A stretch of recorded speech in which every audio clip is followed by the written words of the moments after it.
Start करू. Yes sir. नमस्कार विद्यार्थी मित्रांनो, आपण पाहत होतो आपला लेसन उपास पु ल देशपांडे, ज्यांना आपण भाई असं संबोधतो. और आपको पता होगा हिंदी मराठी दोन्ही भाषेमध्ये आपण लेक्चर घेणार आहोत. पु ल देशपांडे यांनी ठरवलेलं होतं की मला उपवास करायचा आहे, माझं वजन कमी करायचं, आणि वजन कमी करण्यासाठी त्यांनी मग काही डाएट प्लॅन फॉलो करण्याचं ठरवलं. आणि मग प्रत्येकाने त्यांना वेगवेगळे सल्ले दिले. काही जणांनी सांगितलं बटाटा सोडा, काही जणांनी सांगितलं भात डाळ सोडा, काही जणांनी सांगितलं बसणं सोडा, झोपणं सोडा, बोलणं सोडा. इथपर्यंत आलं.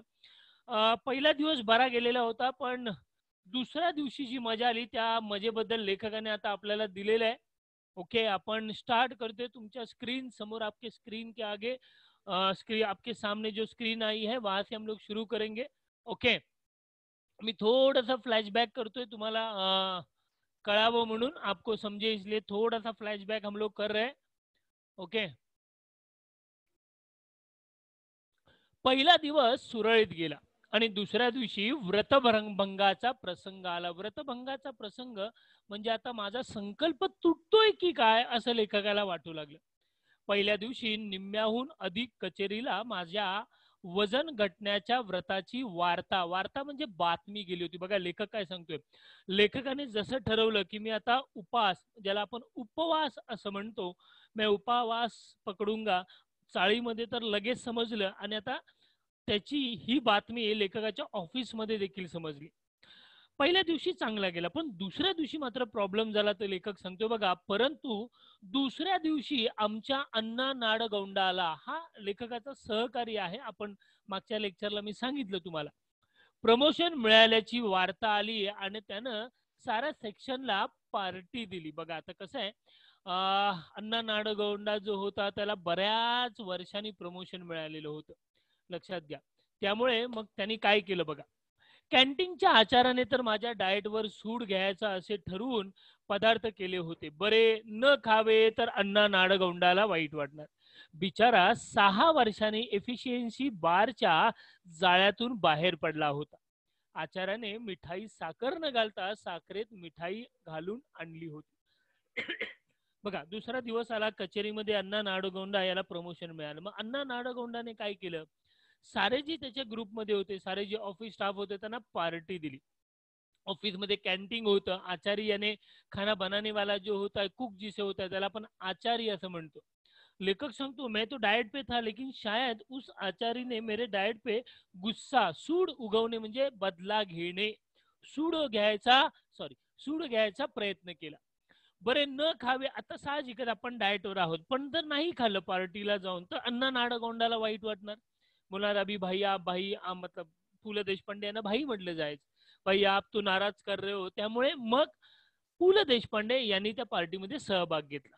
बिचारा 6 वर्षांनी एफिशियन्सी बारच्या जाळ्यातून बाहेर पडला होता. एफिशियन्सी बार तुम्हाला माहितीच असेल की तो जो काम करत होता, त्याचा जो परफॉर्मन्स होता, त्या परफॉर्मन्स मधून त्याला बाहेर पडलेलं म्हणजे त्याला प्रमोशन मिळाले होते चांगल्या कामाबद्दल.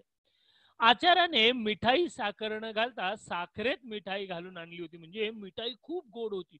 खूप मिठाई गोडच असते, पण लेखक सांगतो ये जरूरत से ज्यादा मीठी थी. तो लेखक कहता है कि शायद वो जो कुक था उसने मेरे डाइट पे गुस्सा निकाला था, मिठाई में शक्कर डालने के बजाय शक्कर में मिठाई डाल दी थी, असं लेखक आपल्याला सांगतोय. बघा, घासा घासा गणिक, अच्छा घासा घासा गणिक याने हर निवाले के साथ, जैसी एक मिठाई अंदर गई, सहस्त्रावधी हजारों कॅलरीज पोटात चालल्या होत्या.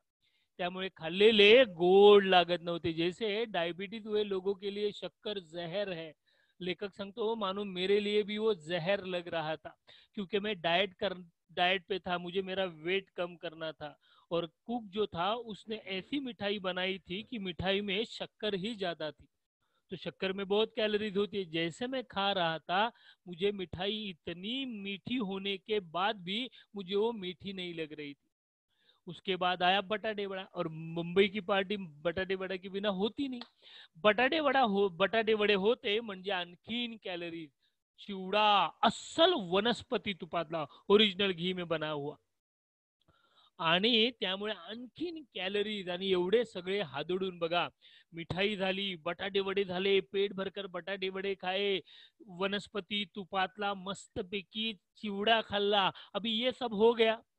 उतने में भिकोबा मुसळे जो होता, भिकोबा मुसळे, उसने क्या कहा देखो, एवढे सगळे हादडून, हादडून म्हणजे खाऊन, ओके, भजांशिवाय पार्टी कसली या भिकोबा मुसळ्याच्या टोमण्यामुळे चेकाळून, नाडगौंडाने, चेकाळून याने एक्साइटेड होऊन, बेवान होऊन, नाडगौंडाने स्पेशल भाज्यांची परत ऑर्डर दिली। बघा, एवढे सगळे खाल्ल्यानंतर भिकोबा मुसळे जो होता तो काय म्हटला की सर, आपला पु ल देशपांडे सगळे जे बसलेले त्यांना म्हटला, त्यांना नाडगोंडाला, अरे ये सब खाया लेकिन भजी नहीं ना, कांदा भजी बटाटा भजी तो मजा नहीं यार पार्टी में।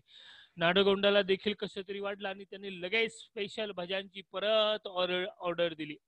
शेवटी लेखक सांगतो मला राहवले नाही, लेखक सांगतो मला राहवले नाही, भज्यांची 6वी प्लेट उडवल्यावर लक्षात घ्या, मी अत्यंत केविलवाने दयालू, अगदी रडण्याच्या सुरात, बघा शेवटी मला राहावे ना, भज्यांची 6वी प्लेट म्हणजे 6 प्लेट भजी लेखकाने खाल्ल्या। लक्षात घ्या, एक तर डाएटला आहे आणि लेखकाचं काय चालू बघा, क्या खरे कंट्रोल नाही होता। मी अत्यंत केविलवाण्या स्वरात, मतलब अगदी 6 प्लेट दबाकर खाने के बाद, बटाटा वड़ा, मिठाई, चिवड़ा, ये सब खाने के बाद लेखक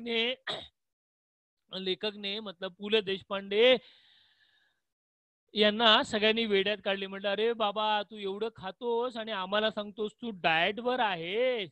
केविलवाण्या स्वरा, सध्या मी डाएटवर असल्याचे सांगितल्यावर सगळ्यांनी मला वेड्यात काढल्यावर सवाल ही नहीं दोस्तों, क्योंकि सबको पता चला था लेखक वेट कम करने निकला है, डाइट पे है, और डाइट पे होने के बावजूद भी जुबान पे कंट्रोल नहीं था, लेखक ने इतना सब पेट में डाल दिया।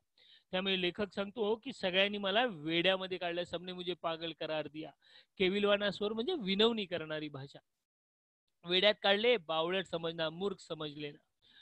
आणि काय म्हटले, अरे पंत, खाण्याचा आणि वजनाचा काय संबंध, भिकोबा मुसळे म्हणाल। बघा आता 6 प्लेट खाल्लेल्या होत्या भज्यांच्या, बटाटे वड़े गए थे अंदर, मिठाई गई थी अंदर, वनस्पति तेल तो मतलब घी में बनाया हुआ चिवड़ा अंदर गया था, और लेखक टेंशन में था क्योंकि डाएट पे हूँ। तेवढ्यात भिकोबा मुसळे बघा काय म्हटला, भिकोबा मुसळे म्हटला, अरे पंत, खाण्याचा आणि वजनाचा काय संबंध, भिकोबा मुसळे म्हणा, मी बघ 21 गुलाबजाम खाले, देखो एक से बढ़कर एक दोस्तों, हम लोग भी शादी ब्याह में जाते पता ना, ये दबा कर खाते हैं जो भी है वो, तसं लेखक सांगतो पार्टी दिलेली, त्यामुळे आम्ही प्रत्येकाने मजबूत खाल्लं, मात्र मला मुझे टेंशन आ रहा था, मैंने डाइट होने के बाद भी इतना।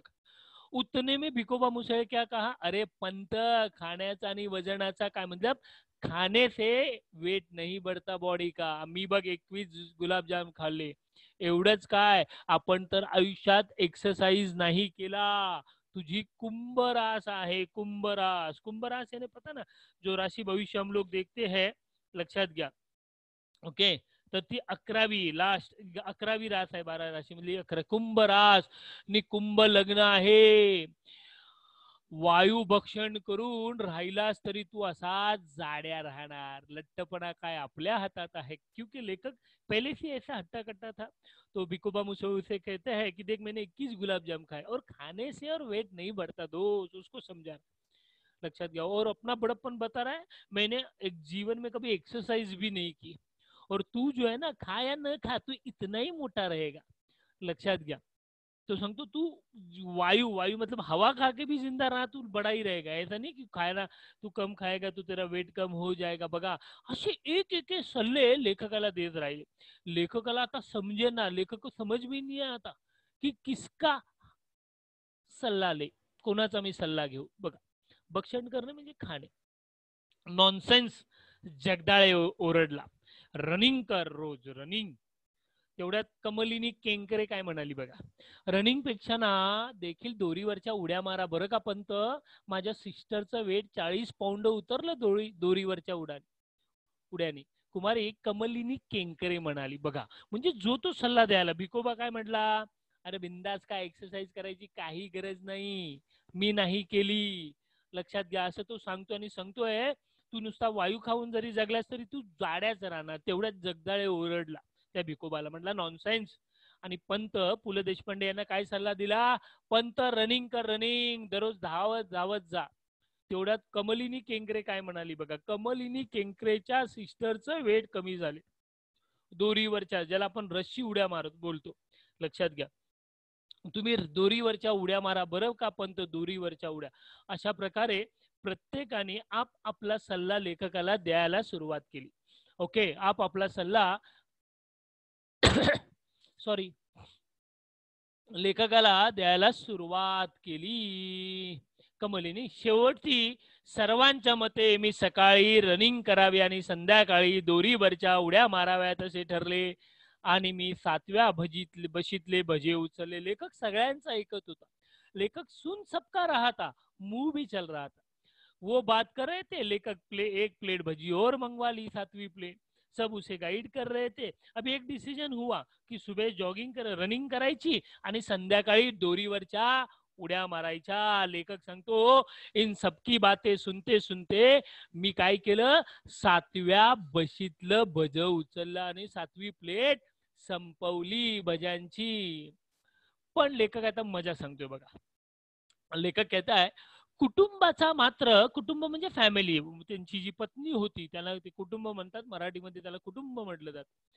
कुटुंबांचा मात्र माझ्या डाएटच्या बाबतीतला उत्साह अवर्णनीय होता, जिसका मैं वर्णन नहीं कर सकता. कारण रोज काही काही चमत्कारिक पदार्थ माझ्या पानात पडायला लागले. एके दिवशी नुसती पडवळे उकडून तिने मला खायला घातली. बघा, लक्षात घ्या आता मजा काय बघा. आता लेखक तेच सांगतोय की आता बायकोने काय केलं, चला आपला नवरा एक मतलब डाएट करतोय, मग त्याला तसं खाणं दिलं पाहिजे. मग एके दिवशी नुसती पडवळ उकडून तिने खायला घातली. ओके, शेवग्याच्या शेंगा, पडवळ, भेंडी, चवळीच्या शेंगा, असं करत करत हा खुराक त्याने लावला. बघा आता मजा काय. पानात पडायला लागले. एके दिवशी नुसती पडवळे उकरून तिने मला खायला दिली. शेवग्याच्या शेंगा, पडवळ, भेंडी, चवळीच्या शेंगा वगैरे सड पातळ याने बारीक, जो हम लोग सेंग की भाजी खाते ना, अशा खुराक तिने लावला. कारण असं म्हणतात ये टाइप की अगर भाजी हम लोगों ने खाई तो अपना कोलेस्ट्रॉल जो है या जो चरबी जो बॉडी में जिसे बोलते हैं उसको वो कम हो जाती है, वेट अपने आप कम होता है. त्यामुळे बायकोने कुठून तरी ऐकलेलं होतं की अशा भाज्या तुम्ही तुमच्या मिस्टरांना खायला घाला. मग तिने सरळ सपाटा सुरू केला. दररोज पडवळ उकळून द्यायची. लक्षात घ्या, कधी शेवग्याच्या शेंगा भाजी द्यायची, कधी भेंडी, कधी चवळीच्या शेंगा. अशा तऱ्हेने भाज्यांचा खुराक म्हणजे सगळ्यांचं भाज्या एकत्र मिश्रण किंवा सिंगल भाजी डब्याला तिने सुरू केली, जेणेकरून त्यांचं वजन कमी व्हावं. कोबी, लक्षात घ्या, हम लोग जो कोबी खाते हैं ना घर पे, लक्षात घ्या, कोबी आणि कॉलीफ्लॉवर वगैरे बाळसे गुडगुडी म्हणजे ज्या मोठ्या भाज्या आहेत. लक्षात घ्या. ओके, मंडळींची स्वयंपाकघरातून हकालपट्टी झाली. लेखकाच्या आवडीच्या भाज्या सगळ्या बाहेर गेल्या. सकाळचा चहा देखील सुरुवातीला होता तसा राहिला नाही. बिन साखरेचा चहा इतका कडू लागत असेल अशी यापूर्वी कधीच कल्पना आली नाही मला. लेखक काय इथे गंमत आहे, यहाँ पे एक मजा आहे दोस्तों. लक्षात घ्या, लेखकाच्या बायकोने ठरवलं आता आपल्या नवऱ्याचं वजन आपणच कमी करायचं. आणि मग तिने काय केलं, तिने शेवग्याच्या शेंगा, पडवळ अशा ज्या भाज्या होत्या त्या भाज्या द्यायला सुरुवात केली. कोबी, कॉलीफ्लॉवर या ज्या भाज्या होत्या या बंद केल्या. आणि दुसरं, लेखकाने ज्या दिवशी ठरवलं, लेखक ने जिस दिन डिसाइड किया मैं डाइट करूंगा, उस दिन से लेखक ने सबसे पहले क्या शुरू किया था, बिना शक्कर का चाय पीनी शुरू की थी. लक्षात घ्या, पण लेखक सांगतो मैं तभी से पी रहा था, मुझे तभी चाय इतनी कड़वी नहीं लग रही थी जितनी वो चाय मुझे आज कड़वी लग रही थी. म्हणून लेखक सांगतो बघा, बिना साखरेचा चहा इतका कडू लागत असेल याची पूर्वी कधीही मला कल्पना नव्हती. त्याने लेखकाने बायकोला विचारलं पण, वाईफ से पूछा भी, अगं मला ती पहिली तू जी बिन साखरेची चहा द्यायचीस ना, ती एवढी कडवी लागत नव्हती जेवढी आता लागते. म्हणून बघा, चहा सुरुवातीला बिनसाखरेचा असूनही कडू लागला नाही आणि आता का लागतो तेवढं सांग असं बायकोला विचारलं. तेव्हा ते काय म्हटले बघा, हेच ते म्हटलं ते काय उगीच, अहो म्हणजे सुरुवातीला मी तुम्हाला जो चहा दिला ना तो बिनसाखरेचा नव्हताच मुळी. का? कारण घरामध्ये काही साखर शिल्लक होती. मग बायको म्हणाली साखर फेकून देण्यापेक्षा आपण काय करूया, यांच्या चहामध्ये देऊया, आणि साखर संपली का मग बिनसाखरेचा चहा सुरू करूया. पण लेखक वो जो चाय पी रहा था बिना शक्कर का चाय है यही समझ के पी रहा था, असल में उसमें ऑलरेडी शक्कर थी. लक्षात घ्या. म्हणून बायकोने सांगितलं, अहो सुरुवातीला मी जो तुम्हाला चहा दिला तो बिनसाखरेचा नव्हताच मुळी, उसमें शक्कर थी. खुलासा देणे म्हणजे स्पष्टीकरण देणे. नव्हता? लेखक तो सरप्राईज, लेखक तो टंग करके उड गया. लेखक सांगतो नव्हता, मग मला बिनसाखरेचा चहा म्हणून काय सांगितलंस? बघा लेखक जरा बायकोवर ओरडला. तेव्हा ती काय म्हणाली, अहो थोडीशी साखर राहिली होती, साखर ती संपेपर्यंत म्हटलं घालू, काल साखर संपली, आजपासून बिनसाखरेचा चहा केलाच की साखर न घालता. बघा लेखक बिचारा जान पे बाजी लगाकर अपना डाइट अपना वेट कम करने की कोशिश कर रहा था. बाहर वाले तो बाहर वाले, घर वाले भी सपोर्ट नहीं कर रहे थे. लेखक आतापर्यंत जी चहा पीत होता त्याला वाटत होतं बिनसाखरेची आहे. म्हणून लेखक काय सांगतो, म्हणजे खल्लास. खल्लास याने अरे यार क्या किया इसने, म्हणजे खल्लास. अगं किती लाख कॅलरीज गेल्या असतील माझ्या पोटात. बघा ऑलरेडी लेखक पर लगा पड़ा है वेट कम करने के लिए, और ऊपर से लेखक की पत्नी में बिना शक्कर का चाय बोल बोल के शक्कर का ही चाय पिला रही थी, और लेखक भी बिना शक्कर का चाय समझकर एक एक दो दो कप पी रहा था दिन में. लेखक सांगतो म्हणजे खल्लास. अगं किती लाख कॅलरीज गेल्या असतील माझ्या पोटात, कसलं कमी होतंय माझं वजन, पण सांगितलंच का नाही मला. बायको लेखकावर ओरडली, अवघी आरडाओरडा नका करू, वजनाचं ते काय मेलं, होईल हळूहळू कमी, आणि कोणाचं मागून खात नाही म्हणावं, आम्ही स्वतःच कमवून खातो म्हणावं, वाढलं तर वाढू दे वजन. बघा बायकोने उलटाच लेखकाला दम दिला. लेखक जेव्हा म्हटला, अगं एक तर मी वजन ऑलरेडी मैं वेट कम करने के चक्कर में लगा पड़ा हूँ, और तू मुझे कैलोरीज पे कैलोरीज खिला रही है. जैसे ही लेखक ने थोड़ी बड़े आवाज में कह दिया, तुरंत उनकी पत्नी ने उन्हें रिप्लाई दिया, आरडा उरडा करू नका, आवाज मत करो, वजन का क्या है, होइल हळूहळू कमी, हो जाएगा आहिस्ता आहिस्ता कम, और हम लोग किसी के बाप का नहीं खाते, हम लोग कमा के खाते हैं, कोई जरूरत नहीं, नहीं हुआ तो नहीं हुआ, अगर वेट बढ़ गया तो बढ़ने दो. बघा लेखक बोल रहा था घर के बाहर के तो बाहर के, घर वाले भी नहीं सुधरने वाले. मुलांना देण्यासाठी लाडू काढून बशीत ठेवत आणि माझ्या वजनक्षय संकल्पाला आणखी नवे सुरुंग लावीत ती उद्गारली. बघा ती काय म्हणते, लेखक सांगतोय बघा की मुलांना देण्यासाठी लाडू काढून ठेवले, बशीत ठेवले. आता साहजिकच लाडू लेखकाचा आवडता पदार्थ होता. लेखक सांगतो बायकोने माझ्या संकल्पाला, मेरे डाइट प्लान को सुरुंग लगा दिया, यानी मेरा पूरा प्लान क्रैश कर दिया, पूरा मेरे प्लान की ढोल बजा दिया, मेरे प्लान का धज्जिया उडा दी मेरे प्लॅन की. लाडू कशाला केले, साखर असेल त्यात. बायकोला काय लेखकाने बायकोला म्हटलं, लाडू कशाला केले, साखर असेल त्यात. बायको लाजली आणि म्हटली, इश्य, साखरेशिवाय लाडू आमच्यात नाही घराण्यात केले कोणी. बघा लेखक सांगायचा प्रयत्न काय करतोय आणि लेखकाची बायको सांगते काय. लेखक सांगतोय कि तू लाडू कशाला के लिए, शक्कर रहेगी उसमें. उतने में लेखक की पत्नी जो है वो पत्नी लेखक को कहती है, बिना शक्कर के लड्डू लड्डू हमारे यहाँ कोई भी नहीं बनाते. तात्पर्य यानी कंक्लूजन क्या है, चहा बिन साखरेचा होता है खरं, परंतु लाडवाच्या रूपाने काही कॅलरी अभी शक्कर, बिना शक्कर का चाय तो बन गई घर में, लेकिन अभी लाडू शक्कर वाले थे, और लाडू तो लेखक की जान थी, और उसके बिना लेखक का चलने वाला नहीं था. म्हणून लेखक सांगतो की चहा तर बिना साखरेचा मिळालाच, पण लाडवाच्या रूपाने काही कॅलरीज आपोआप पोटामध्ये गेल्या. लक्षात घ्या. दोरीवरच्या उड्यांचा फक्त एकदाच प्रयत्न केला. व पहिलीच उडी शेवटची ठरली, कारण 8x10 8x10 आमच्या दिवाणखान्यात प्रथम दोरी संपूर्ण फिरवणं अवघड. एकदा डोक्यावरून दोरी पलीकडे गेली की ड्रेसिंग टेबलाच्या तेलाच्या व औषधाच्या बाटल्या खालीच घेऊन आली. बघा लेखक काय सांगतो. आता एकाने काय सांगितलेले, सकाळी रनिंग कर, नंतर काय सांगितलं, संध्याकाळी स्किपिंग, दोरीवरच्या उड्या मार. त्यामुळे लेखक सांगतो दोरीवरच्या उड्या मी मारल्या, पण पहिलीच उडी ही शेवटची ठरली, कारण लेखक का जो ड्राइंग हॉल था वो था 8x10 का.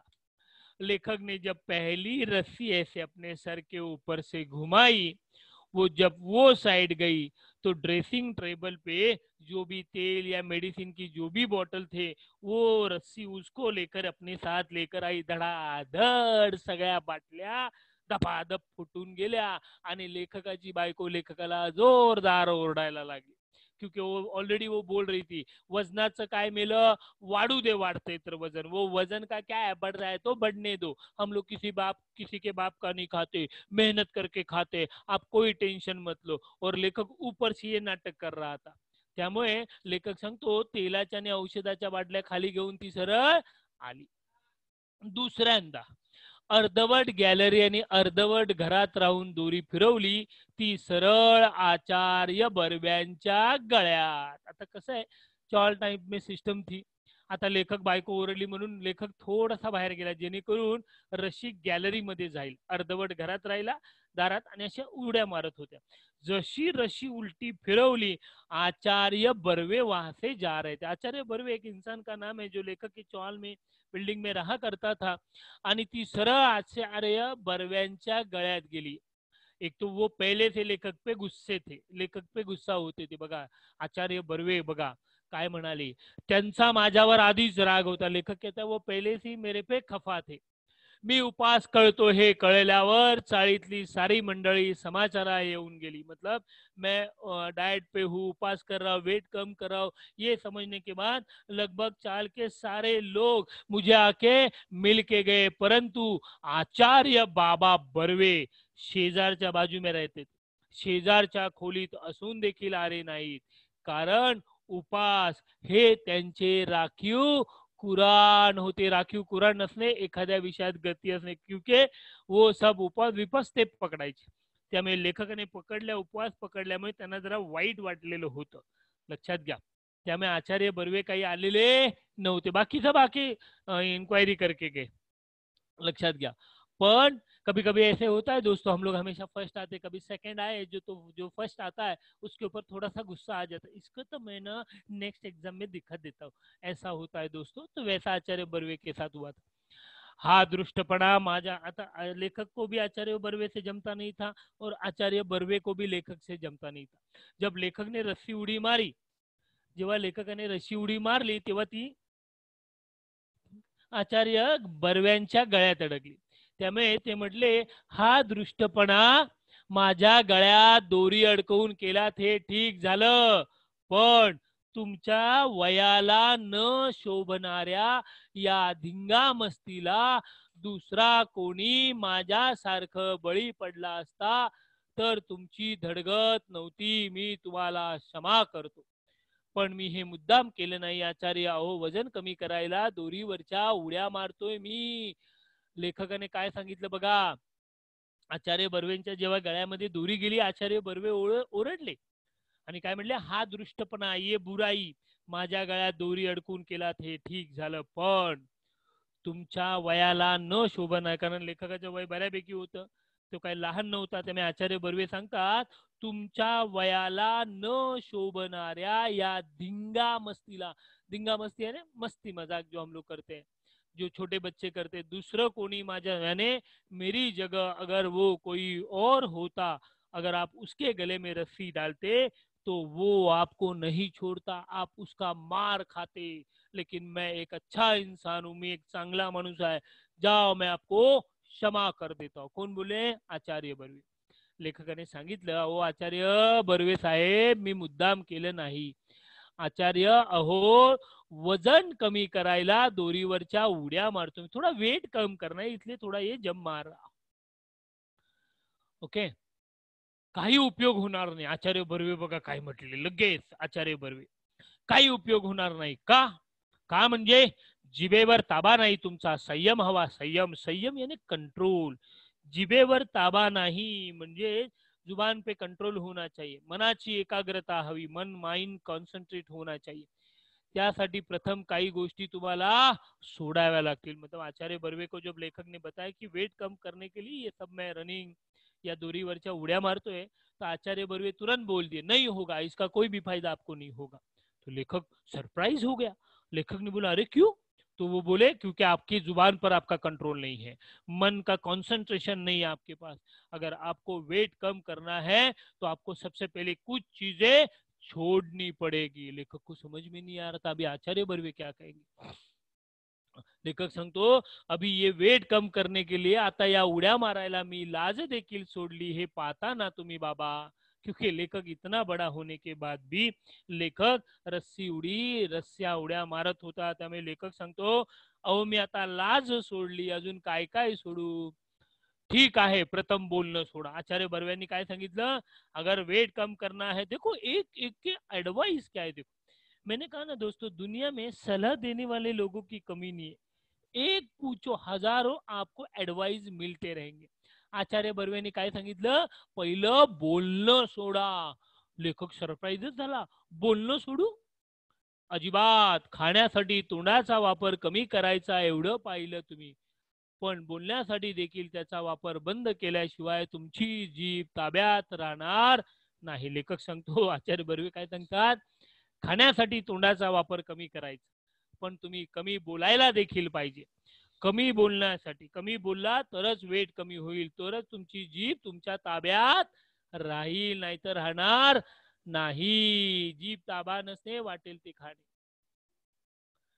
जास्त तोंड उघडू नका, पण मला बोललंच पाहिजे बाबा. मी केविल वाण्या स्वरात नम्र स्वर में बोले, अहो आचार्य बर्वे साहेब बाबा मला बोललंच पाहिजे. का? एवढा संयम नहीं तुमच्यात? क्यों आपको बात करने, इतना कंट्रोल नहीं है आपको? मौन, मौन धारण करना है, यानी जुबान से कुछ भी शब्द नहीं निकाल. मौनाचं सामर्थ्य मोठं आहे. मौन ही शक्ती आहे. उड्या मारायच्या माझ्या दोरीचे एक टोक हातात धरून बाबा 1 तास मौनाचं महत्व या विषयावर बडबडत होते. शेवटी त्यांचा वाक प्रवाह याने अखंड बोलणं अडवून मी ओरडलो, पण बाबा मी बोललो नाही तर खाऊ काय. बघा बाबा आचार्य बर्वे काय सांगत होते, बोलू नकोस, तोंड बंद कर, तोंडातून एकही शब्द बाहेर काढू नकोस. क्यों? आपल्याला पण घरातले सांगतात मुंह बंद रख, आवाज मत कर, अभी एक भी जुबान से शब्द निकाला तो मारेगी मैं, शांति से रहे.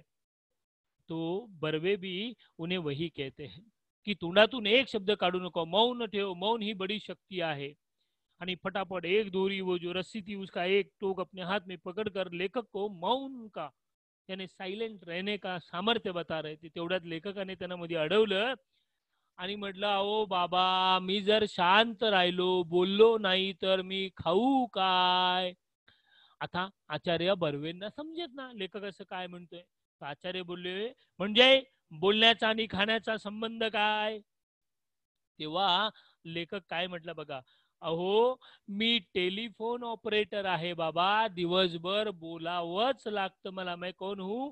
टेलिफोन ऑपरेटर, और मुझे बात करनी पडते. तेवढ्यात मग आचार्य बर्वे म्हटले मग कसलं वजन उतरवणार तुम्ही. अत्यंत कारुण्यपूर्वक दयेने दया दाटून आलेले कटाक्ष टाकून बाबा गेले आणि त्यांच्या गळ्यात पडलेली दोरी मगाशीच मी गच्च का आवळली नाही या विचाराने मला पश्चाताप झाला. लेखक सांगतो वो इतना प्रवचन मुझे देकर गए और जब मैंने उनसे कहा कि मुझे बोलना ही पड़ेगा क्योंकि मैं कौन हूँ, टेलीफोन ऑपरेटर हूं मैं, तो उन्होंने कह दिया तो आपका कुछ नहीं हो सकता, आपका वेट कभी उतरेगा नहीं क्योंकि आप मुंह खोलोगे खाते रहोगे, मुंह खोलोगे खाते रहोगे.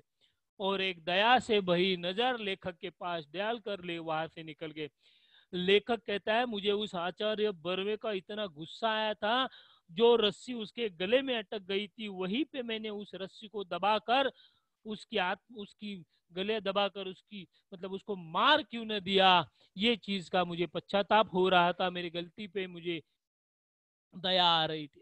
मग मात्र मी चिडलो आणि निश्चय केला, बास यापुढे उपास, वजन उतरेपर्यंत उपास. मला मी काटकुळा झाल्याची स्वप्ने पडू लागली. भरल्या ताटावरून मी उठू लागलो. बिन साखरेचा आणि बिन दुधाचाच काय, पण बिन चहाचा देखील चहा मी पिऊ लागलो. साखर पाहिली की माझ्या अंगाचा तिळपापड होऊ लागला. केवळ फळांवर मी जगू लागलो. लिंबाचा रस तर मला अमृतासारखा वाटू लागला. बघा, लेखकाने फार मनावर घेतलेलं होतं.